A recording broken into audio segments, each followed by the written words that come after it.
Hey guys, Angry Beast here bringing you some Team Deathmatch gameplay on the map Radiation. The Silence FAL here with the perks Ghost, Sleight of Hand, and Hacker. Basically I'm using Ghost here just because it plays the strengths of this weapon, at least the way I'm using it. I'm using a Silencer. It's always beneficial to be running Ghost as well. There's no real reason to use one but not the other because spy planes are so easy to get in this game. I am using a modded controller in this gameplay, but I feel that it doesn't help me too much in this gameplay. I mean, when I use a modded controller, there's a couple things that really hinder you in this game. Tracker's done multiple things in this game to make sure that modded controllers aren't extremely overpowered like they were in Modern Warfare 2. First off, the rate of fire cap is very, very low in this game compared to what it was in Modern Warfare 2. In Modern Warfare 2, you could fire up to, I believe, 1200 RPM with every single shot rifle. So that was basically extremely overpowered if you had a modded controller that could fire that fast, like I do. So, on this game, I have my controller set to 600 rounds per minute, which is about the max of this weapon. It can fire at a max of 625 rounds per minute, but that's about as much as my controller can go. So, it has other disadvantages as well. If the game detects that you're shooting a gun at a constant rate of fire that's supposed to be semi-automatic, it will increase your recoil ability of 2 or 3 times after a certain point. So the recoil increases in a way that doesn't happen with other weapons. It's more like a quadratic recoil increase rather than a linear recoil increase. So that's one thing that has a major drawback for using a semi-automatic rifle. Another thing that changes with this is that your weapon can jam. It happens at least twice in this gameplay. Only once of which does it really make that big of a difference. But your weapon can jam if you're shooting it too fast for the weapon. It'll jam and you won't be able to shoot it for, I believe, 5 or 6 seconds after. And that's a good thing. It balances out in the end. So you don't just get the rapid fire for free.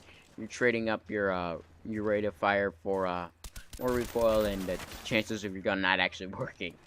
So in this game, I'm using the equipment, the frags, the concussion grenades, and the motion sensor. I don't think I throw or do anything with any of that stuff. And my kill streaks here are recon oriented to augment my Ghost perk. When you're using Ghost, in my opinion, the best way to use it is as a stealth and recon perk. So with Ghost, because you're not showing up on the enemy radar, it's always beneficial to know where the enemy team is, especially when you're not on their radar. Chances are they're going to be all around you already. If you notice, I like to switch to my pistol a lot in this game. That's because I don't trust my FAL even when it's automatic up close. One thing I really like about the FAL, though, compared to the M14, is it's more manageable and the history behind the weapon. If you did not know, the FAL is known as the right arm of the free world, and it's basically the weapon that's been used in every single engagement since World War II by 9 communist countries. That's as easy as it is to explain it. It's a very common weapon. You can find a lot of them. It's easy to produce, and it's very versatile. It has very few flaws with it. It's a very rugged weapon that can perform in a wide variety of roles. And in real life, it's fully automatic, not semi-automatic in most situations. The history behind a weapon is one of the reasons why I like a lot of weapons. If there's a good history behind a weapon, I'll use it regardless of how good the weapon is in game.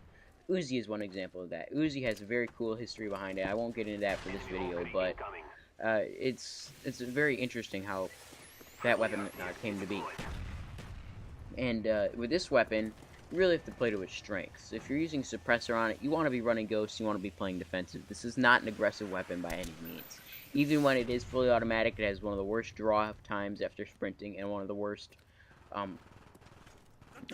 hip fire spreads of all the assault rifles, meaning you're not going to want to play aggressive with it. You play aggressive with it, you're going to get punished for it, and that's just how this weapon works. That's how it should be. I should be confident running into an enemy spawn with a semi-automatic rifle, even when it is fully automatic. 600 RPM is very, very slow for an automatic rifle, considering the FAMAS fires at over 1.5 times that rate of fire. So in my opinion, that's pretty balanced. You're trading a 2-hit kill at very, very close range. I believe less range than the Olympia. Because when you put a silencer on this weapon, you're basically negating all its advantages as a semi-automatic rifle with high damage. So I would definitely recommend, if you're going to be using a silencer, to shoot it as fast as you can, because you're giving up all advantages you would have with a 2-shot kill. The 2-shot kill range on this weapon normally is about 30 meters, but when you put a silencer on it, it becomes about 14, 15 meters-ish, and you're really giving up that one advantage you have at close range, and that's your 2-hit kill. which is what puts it on par with weapons like the FAMAS. When you are using it in just a semi-automatic roll, using it in a fully automatic roll at 600 RPMs, however, I find that the silencer is pretty well contrasted with the recoil, as well as the ability to stay off the radar and its time to kill. So overall, if I was to use this weapon with a modded controller, it'd definitely move the silencer. I wouldn't use it with much else. Maybe the dual mags could be useful, but extended mags really isn't needed with this weapon because you're already firing at a slow rate of fire. It acts a lot like the Scar H from Modern Warfare 2 with stopping power. Now, when you are using this weapon, right here my gun jams, just point that out. But when you are using this weapon, and you are trying to play aggressively, like, this is about as aggressive as I considered playing with this weapon, because it is such a defensive weapon by nature. When you do play aggressive, you want to play cautiously, for sure. You don't want to just run straight at the people. You want to try and stay back a little bit and wait for them to come to you just a little bit. I like to set up a position like underneath the stairs where I have been most of the game, and wait for them to come to you. If you know you're playing against a team of people who are just playing aggressive and constantly rushing you, there's no need to just constantly be pushing up against them if they're gonna be rushing at you. There's no need to be running around each other in a circle. Just play a little bit cautiously and wait for them to come to you, and you can have the engagements on your terms in a situation where you feel comfortable with. If you're using Ghost and Hacker Pro, which I don't have Hacker Pro or Ghost Pro yet, you can basically undetected under here, and you can pop out when you need to, and they won't have any clue that you're there. I found that people rely way too much on their radars and motion sensors in this game, more so than in Modern Warfare 3, because Assassin is so much more prevalent in Modern Warfare 3 than Ghost was in this game. So I find that gives you a very, very key advantage. But this gameplay is winding down. It ends up being a 21-6 with the FAL silencer. I hope you guys enjoyed. I am Angry Beast, and I'm signing out.